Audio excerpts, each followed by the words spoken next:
안녕하십니까. 사회복지사 1급을 담당하는 고병갑입니다. 이번 시간에는 3교시 2교과 행정론에 대해서 우리가 백선을 통해서 80점을 지향하는 그런 전투를 시작하도록 하겠습니다. 자, 234쪽에 보시면 1번이 나와 있는데 사회복지행정과 일반행정의 공통점으로 볼 수 없는 것은, 자, 이 우리가 보면 사회복지행정을 포함한 모든 행정은 우리가 이 이론 강의할 때 적어본 것들 다 줄친 건 아니겠습니다만 모든 행정은 문제 해결 과정이고 하나의 시스템이다. 그리고 문제 해결 과정에 반드시 모든 행정에는 가치 판단적 요소가 작용을 한다. 또 그런가 하면 공공의 의지의 실현 과정이다. 또 미래 지향적인 성격을 부정할 수가 없다. 뭐 등등을 많이 정리를 했습니다. 포함해서 목표를 설정하고 목표 달성을 위하여 인적 물적 자원을 동원한다. 그렇죠. 모든 행정의 공통점입니다.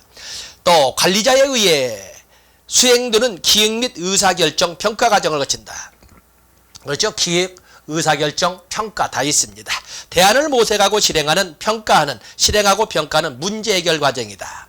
일선 직원과 수혜자와의 관계가 조직 효과성을 좌우한다. 바로 일선 행정가 또는 일선 직원과의 관계가 특히 강조되는 것은 몇 개 안 됩니다. 우리가 길버트 스미스의 뒤에 배우겠습니다만 길버트 스미스의 조직 분류를 보면은 관리제 조직, 일선 조직, 투과성 조직, 전면적 통제 조직, 통제성을 가지고 올 적에 보통 우리가 일선 조직이라고 하는 것은 통제성은 있으나 그것이 미약한 조직, 초등학교 학급 단임제, 또 중등에 있는 교과 단임제, 또 뭐 법무부 산하의 검찰 조직, 또 뭐 경찰서의 형사과 하는 것처럼 사회복지사 일선 조직도 통제력은 존재하겠지만 그것은 좀 약하다. 그래서 각자의 클라이언트를 대상으로 각자의 일선 사회복지사가 담당을 하게 되는 거거든요. 그렇기 때문에 일선 직원과 관계가 있는 일선 직원의 비중이 높은 조직을 우리가 일선 조직이라고 하는데 다른 행정과는 다른 하나의 특징입니다. 그래서 사회복지사의 일선 현장이라든지 아니면 또 초등학교 교과 단임, 학급 단임이라든지 이런 것을 같이 생각하시면 됩니다. 답은 4번이겠군요. 5번은 읽을 필요도 없겠습니다. 자, 첫 페이지니까 2번 문제를 보시면 일반 행정과 비교하여 사회복지 행정의 특징이 아닌 것은, 자, 이제는 일반 행정과 차별화되는 점을 찾아보라는 것인데 클라이언트의 욕구 충족을 기본으로 한다. 그러죠? 사회복지 행정은 클라이언트의 욕구 충족, 그중에 특히 브래드쇼로 본다면 인지된 욕구의 충족을 돕기 위해서 존재하는 것이 사회복지 행정이 되겠습니다. 인간의 가치와 관계성을 기반으로 한다. 사회복지는 휴먼 서비스인 것만큼 인간을 대상으로 한다는 것을 알 수가 있고 자원의 외부 의존도가 높습니다. 그렇습니다. 전문 인력인 사회복지사에 대한 의존도가 높다. 실천, 표준 기술의 확립으로 효과 측정이 용이하다. 아니지요. 사회복지 행정이나 사회복지 조직의 대상은 인간이기 때문에 그에 대한 어떠한 표준화된 측정 도구를 제작하기도 어려울 뿐만 아니라 설사 측정이 되었다 해도 그에 대한 이론이나 논란이 많은 것이 하나의 특징이 되겠습니다. 답은 5번이 되겠습니다. 다음에 3번은 여러분들이 보시기로 하고 페이지를 넘어가겠습니다. 235페이지로 4번으로 가서 보시면 사회복지 행정에 관한 설명으로 옳은 것을 모두 고르면 박수 문제로 나와 있지요. 사회복지 행정, 사회복지 조직, 대상이 인간이다라는 것부터 시작을 합니다. 사회의 가치 변화에 민감하게 반응한다. 그렇죠. 사람을 대상으로 하는 것이기 때문에 사회적 가치 변화 아주 민감합니다. 인간의 문제를 전체적으로 접근하고 통합성을 추구한다. 목표를 구체화하기 어렵고 측정하기가 쉽지 않다. 왜냐하면 그 대상이 인간이기 때문에. 인간을 대상으로 하는 직접적인 사회복지 실천 방법이다. 사회복지 행정이라고 하는 것은 사회복지 행정이라는 것은 사회복지 정책을 사회복지 서비스로 전환시키는 일련의 간접적 접근 과정입니다. 때문에 이 간접적인 행정이 직접 클라이언트와 만나서 어떤 서비스를 제공하기보다는 정책을 서비스로 전환시키는 일련의 과정으로서 간접적 실천 개입이 되겠습니다. 자, 여기는 직접적이 틀린 겁니다. 기역, 니은, 디귿이 맞는 것이 되겠습니다. 다음에 5번 우리나라 사회복지 행정에 대한 것으로 옳은 것은 시군구 단위로 지역사회 복지협의체가 구성되어 있다. 그렇죠? 지역사회 복지계획. 그럼 요즘 이제 이름이 자꾸 바뀌면서 지역사회 보장계획은 모든 지방자치단체의 필수 과정입니다. 반드시 지역사회 보장계획을 수립해야 되는데 반드시 모든 시도든 시군구든 간에 모든 지역사회 복지계획이나 보장계획은 심의 절차를 거쳐야 됩니다. 시도 지역사회보장계획은 시도 사회보장위원회, 그리고 시군구 지역사회복지계획은 시군구에 있는 지역사회보장협의체의 심의를 거쳐야 됩니다. 맞는 거지요. 기초연금은 광역시 도액 아니죠. 기초연금이라고는 기초연금은 그 기초연금을 받고자 하는 수급희망자나 보건복지부령이 정하는 대리인, 그 대리인 뭐 시행규칙에 오면 친족 보건복지부 장관이 정하는 보건복지부령은 친족과 그리고 사회복지 전담공무원 또 보건복지부령으로 정하는 공무원을 그 대리인이라고 적었습니다만 대리인은 특별자치시장, 특별자치도지사, 시장, 군수구청장에게 신청하여야 합니다. 그 때문에 기초연금이 바로 시도 단위로 이루어진 것이 아니라 사실은 시군구 단위로 이루어진다는 것을 알 수가 있습니다. 사회복지 전담공무원은 2000년부터 일반직으로 전환이 되었습니다. 국민연금은 시군구에서 담당 전달한다. 시군구에서 담당 전달하는 것은 공공부조라든지 사회서비스에 관련된 그런 그 영역이 될 것이고 국민연금은 국가에서 독점 경영하는 이런 중앙정부의 업무가 되겠습니다. 사회복지 서비스는 공공조직에서 제공한다. 사회복지 서비스라고 하는 것은 이거 공공부문에서 제공하는 것 아니냐 그러는데 사회복지사업법, 사회복지 서비스를 보면은 누구를 대상으로 한다? 국가, 지방자치단체, 그리고 민간 부문에 도움이 필요한 모든 국민에게 모든 영역에서 인간다운 생활을 영위하고 또 그런가 하면은 인간다운 생활을 영위하고 정상적인 사회생활이 가능하도록 지원하는 제도라고 되어 있습니다. 그렇기 때문에 국가나 지방자치단체를 통해서 제공되기도 하지만 민간 부문을 통해서도 제공이 될 수 있다라고 이렇게 우리가 해석할 수가 있는 것입니다. 답은 1번입니다. 다음에 6번 문제가 나와 있는데 환경 문제가 나와 있죠. 환경 문제가 나와 있습니다. 사회복지 조직을 둘러싼 환경에는 크게 일반 환경과 과업 환경으로 나눠볼 수가 있겠는데 일반 환경이라고 하는 것은 사회복지 조직이나 행정은 일방적으로 그 영향력을 수용할 수밖에 없는 환경을 일반 환경이라고 하고 거기에는 뭐 경제적 조건의 변화나 정치적 조건의 변화, 법적 조건의 변화, 뭐 문화적 조건의 변화 또는 과학기술적 조건의 변화 뭐 이런 등등 또는 인구학적 조건의 변화 이런 것 등은 일방적으로 그 영향력을 사회복지 조직이나 행정은 받아들일 수밖에 없는 것이 됩니다. 바로 그런 것 등을 총칭해서 일반 환경이라고 합니다. 그에 비해서 상시적으로 사회복지 조직이나 행정과 상호작용 중에 있는 클라이언트 제공자, 또 재정 제공자, 보충적 서비스 제공자, 또 수혜자나 소비자, 또 합법성이나 권위 제공자 또는 경쟁 조직 이런 등등은 상시적으로 상호작용하고 있는 환경의 의미를 갖기 때문에 거기는 업무환경, 과업환경이라고 합니다. 사회복지 조직은 외부 환경에 의존적이다. 그렇습니다. 외부 환경에 의존적이고 그 사회복지 조직을 둘러싼 환경은 대단히 또한 역동적입니다. 시장 상황에서 활동하는 사회복지 조직은 경쟁 조직을 중요한 환경 요소로 다룬다. 그렇죠? 상시적으로 견제해야 되고 상호작용하는 과업 환경에 아주 중요한 한 요소로 다룹니다. 우리나라 민간 사회복지 조직은 정부 재정 요소의 비중이 상대적으로 낮은 편이다? 아니죠. 우리 사회복지 행정이나 조직의 국가 지원, 외부 중에 특히 국가로부터 지원되는 재정 요소 비중은 대단히 높습니다. 이건 틀린 거지요. 사회복지 조직이 직접 상호작용하는 외부 환경들, 직접 상호작용하는 외부 환경은 과업 환경, 업무 환경이라고 합니다. 사회복지사업법은 사회복지 조직의 정당성과 권위를 제공하는 외부 환경의 하나이다. 다 좋습니다. 이것도 외부 환경, 과업 환경의 하나이죠. 정당성, 합법성, 권위 제공자. 역시 대단히 중요한 업무 환경의 하나가 되겠습니다. 답은 3번이 되겠습니다. 자, 페이지 넘어가 보시되 236쪽에 보면 7번 문제 나와 있네요. 사회복지 조직의 과업 환경. 언제나 사회복지 조직이나 행정과 상호작용을 하고 있다는 그 개념이 되겠는데 자 거기에는 클라이언트 제공자, 재정 또는 재원 제공자, 또 보충적 서비스 제공자, 수혜자나 소비자, 또 그런가 하면 합법성이나 정당성이나 권위 제공자, 경쟁 조직 등을 우리가 교재에서 그림으로 풀어서 썼습니다. 여기 재정보조금은 재정 제공자, 경쟁 조직, 다음에 사회복지 협의회나 한국사회복지사협회는 권위 제공자, 또 그런가 하면 학교, 경찰, 소위 청소년 단체, 교회 이런 등등은 수혜자, 소비자, 다음에 1인당 GDP 실업률, 1인당 GDP나 실업률은 경제적 조건이기 때문에 이건 일반 환경에 속하겠습니다. 헌법 제34조 법적 조건이기 때문에 일반 환경도 되지만은 또한 합법성이나 권위 제공자로서 소위 과업 환경의 의미도 같습니다만 분명한 것은 1인당 GDP나 실업률은 경제적 조건으로 일반 환경에 속한다고 볼 수가 있겠습니다. 다음에 8번에 보시면 서비스 통합성을 증진시키기 위해 전달체계 개선 전략으로 옳지 않은 것은, 자, 우리가 서비스 전달체계, 가능한 클라이언트를 위해서 클라이언트가 한 자리에서 필요한 모든 서비스를 제공받을 수 있다면 얼마나 좋겠는가.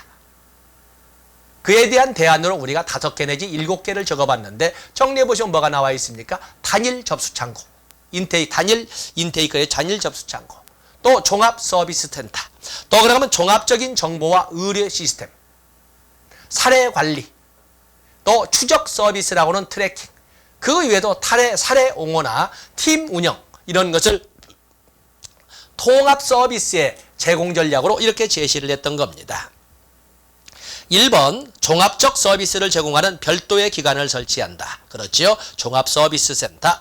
지역사회 수준에서 사례관리 체계를 도입한다. 사례관리, 사례옹호 들어볼 수가 있습니다. 클라이언트의 서비스 이력 정보를 공유한다. 어떻게 보면 트래킹이라든지 추적 서비스 이렇게 할 수 있어요. 사례관리가 될 수가 있습니다. 다음에 서비스별 인테이크 창구를 마련한다. 서비스별로? 아니, 그게 아니고 단일 인테이크, 단일 접수 창구해야 되겠지요. 답은 4번 서비스별로, 이게 틀린 거군요. 통합 정보망을 구축하여 서비스 연계를 강화한다. 그래서 종합적인 정보와 의뢰 시스템을 우리가 들어볼 수가 있습니다. 답은 4번 서비스별로가 틀린 것이 되겠습니다. 다음에 9번에 보시면 다음에 서비스 통합의 방법은 조직들 간 구조적 통합이 아닌 느슨한 네트워크를 구성한다. 조직들 간 연계성은 있지만 느슨한, 이렇게 설명했습니다. 조직들 간 연계성은 느슨한. 특히 세 번째 보시면은 아동복지 분야에서 실시하고 있는 드림스타트 사업이 있다. 아동복지 분야에서는 통합적인 사례 관리를 하죠. 자, 여기는 그냥 9번 해설 보시면서 이해하시도록 해서 이것은 사례 관리가 되겠습니다. 다음에 237페이지 10번에 보시면 10번은 여러분들이 같이 해설서를 통해서 보시기로 하고, 11번 사회복지 서비스에 대한 접근성을 높이는 방법으로 옳은 것을 모두 고른 것은 서비스가 필요한 인구의 수와 특성을 고려해서 서비스 조직을 배치한다. 뭐 여기에 누가 감히 시비를 걸겠습니까? 낙인 위험을 줄이는 환경을 조성한다. 서비스 정보를 알기 쉽게 홍보한다. 서비스 이용 비용 저렴하게 한다. 접근성을 높이는 아주 좋은 방법 아니겠습니까? 뭐 답은 뭐 모든 것이 다 맞는 것이 되겠네요. 다음에 12번에 보시면 사회복지 서비스 전달 체계의 구축 원칙에 대한 설명으로 옳지 않은 것은, 자, 사회복지 서비스 전달 체계 원칙 중에 구축 원칙 8개를 반드시 차례대로 암기를 해야 된다고 그랬지요. 암기하는 방법에도 GGPP라는 단어까지 하면서 제가 여러분에게 요구를 했습니다만은, 첫 번째 전문성의 원칙, 다음에 적절성의 원칙, 다음에 지속성의 원칙, 그리고 평등성의 원칙, 포괄성의 원칙, 접근성, 책임성, 통합성의 원칙, 이렇게 해서 구축의 원칙은 8개를 제시를 했습니다. 그 8개를 가지고 GGPP하고 자음, 모음을 다해서 차례대로 나열해서 접근성, 책임성, 통합성으로 설명을 했는데, 바로 그걸 가지고 여러분들이 접근해 보시면 나중에 서비스 제공의 원칙, 행정 집행의 원칙까지 같이 동시에 해결할 수가 있습니다. 통합성 원칙 구현을 위해서는 유기적 연계가 중요하다. 우리가 마지막 구축의 원칙, 마지막 접근성, 책임성, 통합성, 기관 간 협력성, 그렇죠? 관련 기관 간 협력성을 설명을 했습니다. 그래서 서비스 제공이 중단되지 않도록 연관되기, 컨티뉴이티라는 단어를 쓸 수 있는 것이 통합성이 되겠습니다. 이거 맞는 거죠. 서비스 편중이나 누락이 없도록 하기 위해서는 비편파성 원칙에서 서비스의 편중이나 또는 누락을 없애기 위해서는 평등성의 원칙, 바로 비편파성이 되겠습니다. 충분성의 원칙은 이건 뭐 적절성이라고 볼 수가 있겠는데, 서비스 양과 기관을 설정하는 것과 관련된다. 충분성, 정분성, 양이나 질이나 또는 기관에서 가능한 한 충분하게, 또 그런가 하면 각각의 클라이언트에게 적합한 것을 적절하게, 이게 바로 적절성의 원칙인데 충분성이라고도 합니다. 서비스 공급이 연속적으로 이루어지기 위해서는 개별성의 원칙이 아니라 포괄성의 원칙과 통합성의 원칙이 적용되어야 되겠습니다. 뭐 5번은 안 읽어도 답은 4번이 되겠습니다. 페이지 넘어가 보시면 238페이지 보시면 첫 번째 문제는 여러분들이 해설을 통해서 보시기로 하고 14번 문제를 보시면 지역사회에서 사회복지 서비스 분절화 현상을 방지하기 위한 설명으로 옳은 것을 모두 고르면 분절화를 막기 위한 것으로 관료제적 명령 방식을 도입한다. 관료제적 명령 방식은 이건 단절이죠. 관료제의 특징이 보통 6가지 설명인데 분업, 기능별 분담이죠. 계층제, 권한과 책임의 유계, 수직적 유계화죠. 합법적 지배, 문서주의, 몰 인정성, 또 경력과 능력과 경력 지향, 또 그런가 하면 뭐 이런 등등을 기본 특징으로 하기 때문에 여기는 정확하게 분업이라든지 수평적인 세분화라든지 수직적 유계화를 통해서 분절의 의미를 갖고 있습니다. 관료제적 명령 방식은 관료제적 명령 방식으로 분절화 현상을 막을수록 오히려 분절화를 더 고착화시킬 수가 있습니다. 다양한 복지주체의 참여를 기회해야 된다. 그렇죠. 공급자 중심 욕구, 벌써 디귿번이 되면 다 틀린 거죠. 오늘날 관점은 수요자 중심의 수요자 욕구 중심으로 이루어집니다. 답은 니은번과 리을번이 되겠습니다. 다음에 15번 역시 사회복지 서비스 전달 체계의 원칙이 나와 있는데 앞서서 한번 본 적이 있습니다만 그거 역시 기본적으로 지금 이 문제 풀이하는 과정에서 구축의 원리 8가지는 기본 암기하고 있고 그것도 잘 하고 있다. 전문성, GGPP, 적절성, 지속성, PP, 평등성, 포괄성, 그리고 접근성, 책임성, 그리고 통합성으로 8개를 여러분들이 가지고 가셔야 되는데 그에 대한 내용을 물어보고 있습니다. 거기 보시면 이건 뭐 워낙 서비스 문제라서 2번과 같은 경우 반드시 전문가가 담당한다. 이걸 전문성의 원칙이라고 합니다. 책임성이라고 하는 것은 결국에 사회복지 조직이나 행정은 사회적 후원을 받아 사회적인 지지를 현실화시켜야 되기 때문에 사회적 책임감을 실행하는 실천이어야 된다. 이 말을 우리가 책임성이라고 합니다. 답은 2번이죠. 239페이지로 넘어가 보시면 거기 보면은 239페이지 16번부터 나와 있죠. 사회복지 서비스 전달에서 민간 조직의 강점이 아닌 것은 자 우리가 전달체계에는 공공부문의 중앙정부와 지방정부 또 그런가 하면 민간부문 이렇게 볼 수가 있는데 물론 현실적으로는 혼합체계로 운영되는 것이 대부분이지요. 그중에 민간 조직의 장점, 다양한 서비스 제공이 가능하다. 그렇죠. 중앙정부보다는 지방정부보다는 민간부문이 훨씬 더 클라이언트와의 접근성이 또는 지근거리가 가깝기 때문에 다양한 서비스 제공이 가능하고 또 그런가 하면은 기본적이고 보편적인 욕구 충족이 유리하다. 보편적인 욕구 충족은 정부 부문에서 이끌어갈 때 그렇습니다. 뭐 이게 보편적인 게 아니지요. 그래서 개별적 클라이언트에 필요한 서비스 제공에 유리한 것이 바로 민간 부분이나 지방정부고 중앙정부는 누구에게나 공동체 구성원이라면 아니면은 대한민국 국민이라면 누구에게나 똑같은 서비스가 제공될 수 있도록 하는 보편적인 이건 공공부문 중에 중앙정부에 관련된 내용이 되겠습니다. 서비스 이용자의 선택 기회를 높인다. 선도적 서비스 개발과 보급에 유리하다. 민간 사회복지 참여 욕구를 수렴할 수 있다. 뭐 다른 거 볼 것도 없군요. 답은 보편적. 답은 2번이 되겠습니다. 다음에 거기 17번에 보시면 자 17번 문제는 여러분들이 함정이 있는 문제입니다. 반정. 이게 말하자면 이게 3교시 지칠대로 이 지칠 과정에서 볼 수 있는 문제인데 조직 문화에 관한 설명으로 옳지 않은 것은 조직의 가치를 깊이 공유할수록 조직 문화의 강도는 커진다. 그렇죠? 조직 문화라고는 조직의 분위기나 조직의 풍토를 말하는데 조직의 가치를 깊이 공유할수록 조직의 결속력이나 응집력은 커지고 강도도 커진다. 조직 문화는 조직 내 의사 결정 방식과 과업 수행 방식에 영향을 준다. 강한 조직 문화는 조직 변화에 기여한다. 아니죠. 강한 조직 문화는 보수성을 띠게 됨으로써 조직의 변화나 혁신에 거부적이고 반항적이 될 겁니다. 답은 3번. 바로 이게 뭐 우리가 국어식으로 본다면 당연한 줄 알면서도 막상 3교시 점심 먹고 이루어지는 3교시 지칠대로 지천 과정에서 착시할 수 있는 문제이기 때문에 이런 문제는 조심하셔야 되겠습니다. 4번, 5번은 여러분들이 읽으셔도 됩니다. 다음에 18번. 다음은 어떤 조직에 관한 이론, 어떤 조직 이론의 설명인가? 조직 성원들의 내적 통합과 변화된 환경에 대한 유의적 적응 관계를 주로 다룬다. 글쎄 모르겠고, 조직 성원들의 소속감이나 정체성 형성에 영향을 미치는 요인을 설명한다. 새로운 기술 도입에 따른 조직의 유연성 정도를 설명한다. 최근에는 이직의 원인을 설명해주는 이론을 활용한다. 바로 이것을 우리가 이것을 조직 문화 이론이라고 합니다. 자, 그렇게 단답으로 해서 해설의 조직 문화 쭉 자세하게 설명 2번 다뤄놨기 때문에 읽어보시면서 도움을 받으시면 됩니다. 다음에 페이지 넘어가 보시면 240쪽에 240쪽 가로 안에 들어갈 내용을 순서대로 연결한 것은, 사회복지 조직은 법인과 시설 관계로 형성할 수 있다.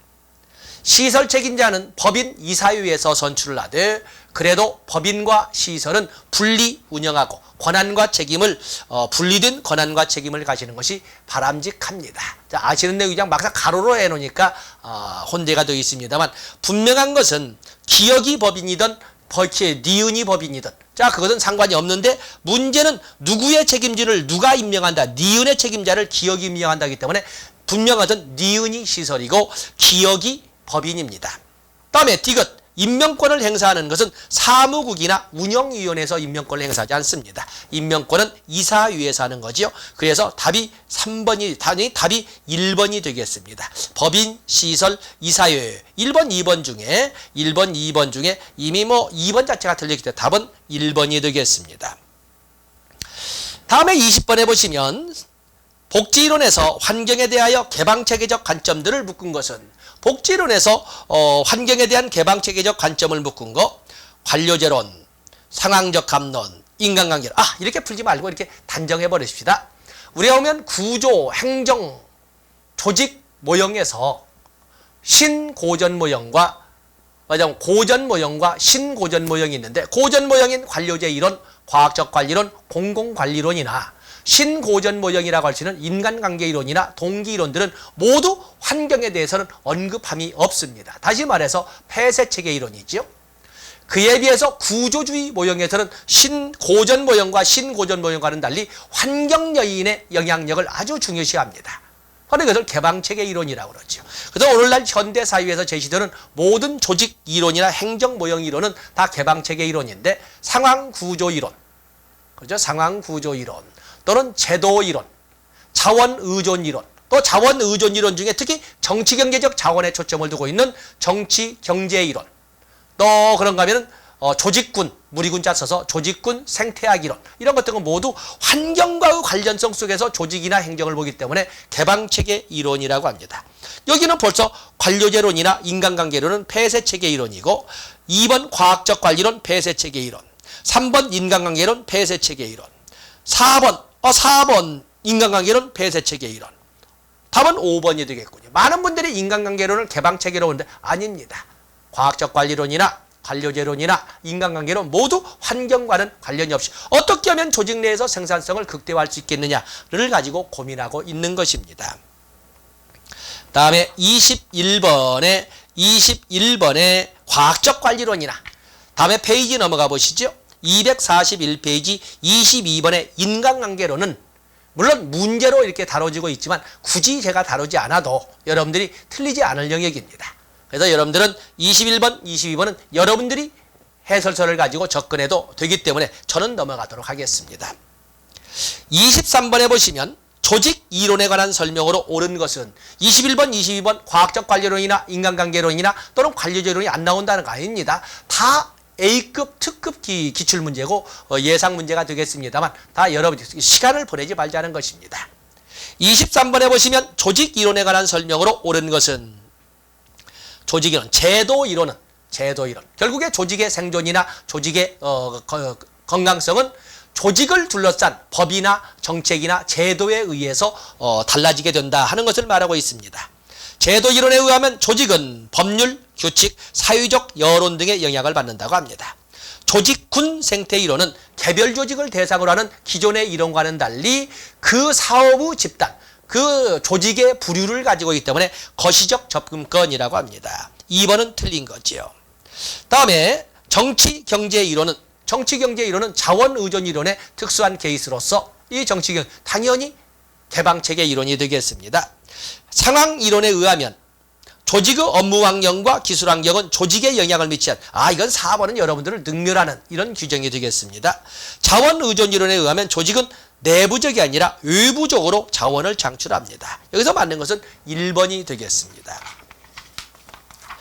다음에 24번에 보시면 다음은 어떤 조직 이론인가? 사회복지 조직의 과업 환경에 대한 중요성을 부각시키고 환경에 대한 중요성을 부각시켰네요. 과업 환경에 대한 중요성을 부각시키며 외부 자원에 의존할 수밖에 없는 사회복지 조직의 현실을 생생하게 설명해 주는 그럼 개방체계 이론입니다. 개방체계 이론. 자, 여기서는 3번을 뺀 나머지는 다 개방체계 이론이거든요. 자원의존 이론이라고도 하고 그러면 자원의존 이론은 없네. 외부 자원에 의존한다고 해서 답을 자원의존 이론을 찾아가려고 했더니 자원의존 이론이 없습니다. 그중에 특히 정치경제적 자원을 초점에 비중을 두는 것은 정치경제 이론이라고 하는데 그냥 합쳐서 그냥 자원의존 이론이라고도 이렇게 설명을 합니다. 그 때문에 답은 1번입니다. 페이지 넘어가 보시면 25번 나와 있지요. 조직 이론이 조직 관리에 미친 영향으로 옳지 않은 것은 조직 이론. 생태체계 이론은 생태학 플러스 체계 이론 이렇게 되어 있는데 객관성의 원칙과 협동의 원칙에 대한 이해를 지킵니다. 객관성의 원칙이라는 것은 모든 조직은 기계처럼 원리 원칙 또는 프로그램이라고 설명하는 건데 바로 이건 고전 모형에서 강조하는 겁니다. 특히 과학적 관리론 또는 합법적 지배를 강조하는 관료제론과 같은 것은 객관성의 원칙을 강조를 합니다. 생태체계 이론이라는 것은 환경과의 상호 의존성을 가지고 접근하는 이론이 되겠어요. 정치, 경제 이론은 이해집단의 중요성에 대한 인식을 증진시켰다. 정치, 경제 이론, 이해집단. 왜냐하면 조직의 존재성 또 생존 가치는 조직을 둘러싼 환경 중에 특히 조직으로부터 외부 환경으로부터 조달될 수밖에 없는 자원에 의해서 이루어지는 자원 의존 이론의 하나로서 그중에 특히 정치, 경제적 자원의 중요성을 강조한 거였어요. 바로 이 정치적 자원으로서 이해집단의 중요성. 그래서 외부로부터 유입될 수밖에 없는 자원에 의존하면서 살아간다. 그중에 특히 정치, 경제적 자원의 중요성이 크다. 정치, 경제 이론. 그중에 정치적 자원으로선 이해 집단 등이 있다. 이렇게 우리가 접근할 수 있습니다. 관료제 이론은 베버의 관료제 이론, 권위에 대한 이해를 증진시켰다. 체계 이론은 주체들 간의 상호 의존성에 대한 이해를 증진시켰다. 체계, 시스템이라는 것은 수없이 많은 구성 요소들 간의 상호 의존성 강조하죠. 다음에 인간관계로는 비공식 조직에 대한 이해를 증진시켰다. 다 좋습니다. 2번만 함정으로 나와 있고 생태체계 이론은 객관성이란 단어가 나와 있습니다. 답은 1번이 되겠어요. 다음에 26번에 보시면 다음을 공통적으로 중요시하는 조직 이론은 개방체계적 관점에서 조직에 대한 환경의 영향력을 설명한다. 쭉 보면은 관료제 이론은 아니네요. 사회복지 조직과 관련된 법적 규범이나 가치체계를 주요 설명 요인. 벌써 법적, 제도, 정책, 법적 영향력을 강조하는 것은 제도 이론이 되겠습니다. 답은 1번이군요. 유사 조직 간의 동형화 현상을 모범 사례에 대한 모방과 전이 행동을 설명한다. 이건 제 교재에도 적혀 있지 않고 있기 때문에 이 문제를 통해서 여러분들이 하나의 살찌어서 이렇게 정리해 놓으시면 되겠습니다. 어쨌든 제도적 동형화라는 유사 조직 간의 동형화 현상은 뭐냐면 제도적 규칙이 받아들여지는 현상을 말합니다. 제도화된 규칙이 받아들이는 현상으로 강제로 또는 모방 시스템, 모방 스타일로 또는 어떤 규범화되어서 이런 방법이 있습니다만 어떤 제도화된 규칙이 받아들이는 것을 동형화, 조직들 간의 동형화 또는 제도적 동형화라고 설명을 합니다. 자, 해설을 통해서 좀 더 난이도를 높여보시면 되겠습니다. 다음에 27번에 보시면 가로 안에 들어갈 조직구조 관련 개념과 그 설명의 연결이 옳은 것은 우리가 조직구조의 관련성은 세 가지로 설명을 했습니다. 얼마나 또렷하게 누가 봐도 쉽게 인식할 수 있도록 명문화되어 있느냐 그걸 공식화라고 했습니다. 또 의사결정 권한이 어떤 형식으로 존재하느냐를 가지고 직권화, 분권화라고 그랬습니다. 또 그러면 조직의 기능이 어떻게 배분되어 있고 조직의 권한과 책임은 어떻게 배분되어 있는가? 조직의 기능이 어떻게 배분되어 있는가? 수평적 세분화, 분업. 조직의 권한과 책임이 어떻게 뭐냐면 권한과 책임 크기에 따라 어떻게 배분되어 있는가? 수직적 유계와 계층제. 자, 이걸 바라보는 것. 즉 분업과 계층제 또는 기능의 배분, 권한과 책임의 배분의 정도를 보는 것을 복잡성이라고 했습니다. 때문에 조직 구조에 관련된 세 개의 기본 단어는 공식화, 직권과 분권, 그리고 복잡성. 복잡성이라는 것은 수직적, 수평적 세분화, 분업과 수직적 유계와 계층제를 설명하고 있습니다. 자, 수직적, 수평적 분화의 수준을 의미하는 것은 이것은 복잡성을 말합니다. 앞에 수직적은 계층제, 뒤에 수평적 분화는 분업. 의사결정의 공식적 권한이 분산되거나 이양되고 이것은 분산되고 이건 분권화가 되겠습니다. 조직 내 직무 수행을 명문화하는 것은 공식화라고 합니다. 공식화. 자, 그래서 이렇게 보시면 됩니다. 자, 이 시간 여기까지 하고 다음 시간에 243페이지부터 진행하도록 하겠습니다. 고맙습니다.